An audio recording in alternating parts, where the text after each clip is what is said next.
Welcome back to the show. Warriors versus the reigning MVP Game 3. As we've seen from the Joker, 37 and 18. Not enough, though. I thought he did enough to be free from criticism. Let's see how that worked out. Nick, how should the reigning MVP feel after this loss? Listen, finally he really showed up, and, until the two biggest possessions of the game where he blew it defensively and blew it offensively, he played really well. He can hold his head high. Listen, I'm done killing Joker. I said that history is going to judge me fairly and right on this, and history is going to come very quickly.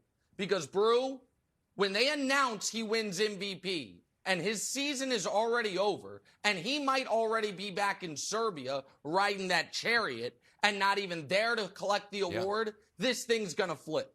I'm telling you right now, there's going to be a whole lot of people saying, well, the numbers might say people are going to quickly realize I was right about this all along. And I'm not going to kill him this morning. If you want to hear, I did 15 minutes uninterrupted on the What's Right with Nick Wright podcast, laying out the full Jokic take. Download, subscribe there. I do want to say, though, Brew, Jokic has a big opportunity in Game 4. Big opportunity. Because if they lose Game 4, he becomes the first MVP to ever be swept in the first round 4-0. He will have the longest, forget it, StatMuse, I didn't need this from StatMuse. I knew this already. Take that off the screen. I got more. If they lose, I got more than StatMuse has. If they lose in Game 4, it will be the longest playoff losing streak for a reigning MVP ever. And if they lose Game 4, it will be the longest losing streak in the playoffs for anyone that has ever won MVP at any point in their career. Because this would be 8 consecutive postseason losses. Right now, that record is held by Allen Iverson, and he did it not when he was winning MVPs. He did that in Denver at the end of his run. Jokic would be doing it while winning MVPs. So listen, he played well last night. He did what I had asked him to do, of course, until the end when Steph blew by him and then Draymond stole his cookies and the game was over and their season's over and the idea of him being a top 5 player in this league, hopefully, mercifully, is over. But I'm not going to kill him. Listen, it is what it is. He's a really, really good player that calculators have wildly overrated, and the playoffs will continue to show us that, Broussard. I'm not going to kill him for it. He did what he could last night. You're not going to kill him.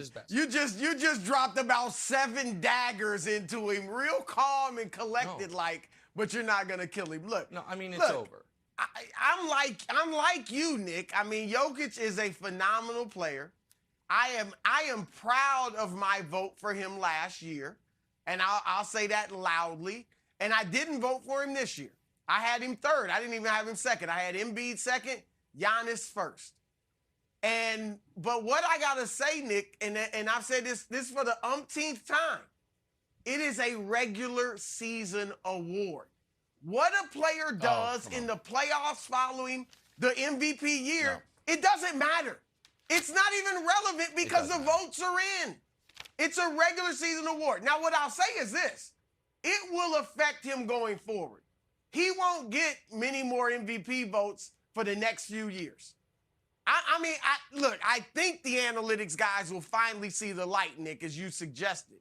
Because Dirk Nowitzki, when he lost in the first round as the MVP, it was like people were like, he's not going to get a vote for a long time. And it messed with his legacy a little bit until he, redeemed himself in great fashion by beating the Big Three in Miami in 2011, 4 years later.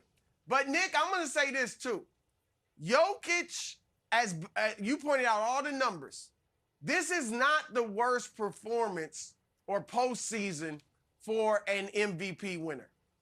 Dirk, I brought it up. No. That was worse. In 2007, Dallas won 67 games. Dirk averaged 19 points on 38% shooting when they lost to Golden State, the 8th seed. Yep. They didn't even take Golden State 7 games. They lost in 6, and Dirk was bad. That was the worst performance. So Jokic, as you said, I'm glad you gave him his props for last night. Yes, the strip from Draymond was bad, but he did exploit Draymond a bit more, played well against him and played well all game. He's the only reason they were even in the game. And so this will be the second worst performance by an MVP winner that year in recent memory. But you brought up Iverson. That says a lot because we don't think about that with Iverson. We don't. And who was his teammate? Carmelo. Now, I know Melo didn't win the MVP, but we don't hold that against those guys that they lost, 7 straight playoff games? Or Iverson lost 7 straight. But it was, and I don't think we'll hold it against Jokic if he redeems himself going forward.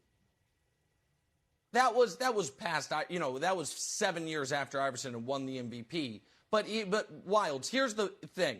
He still was a great You're player. right. There have been bigger chokes. There have been bigger choke jobs by MVPs in the first round of the playoffs or in the playoffs.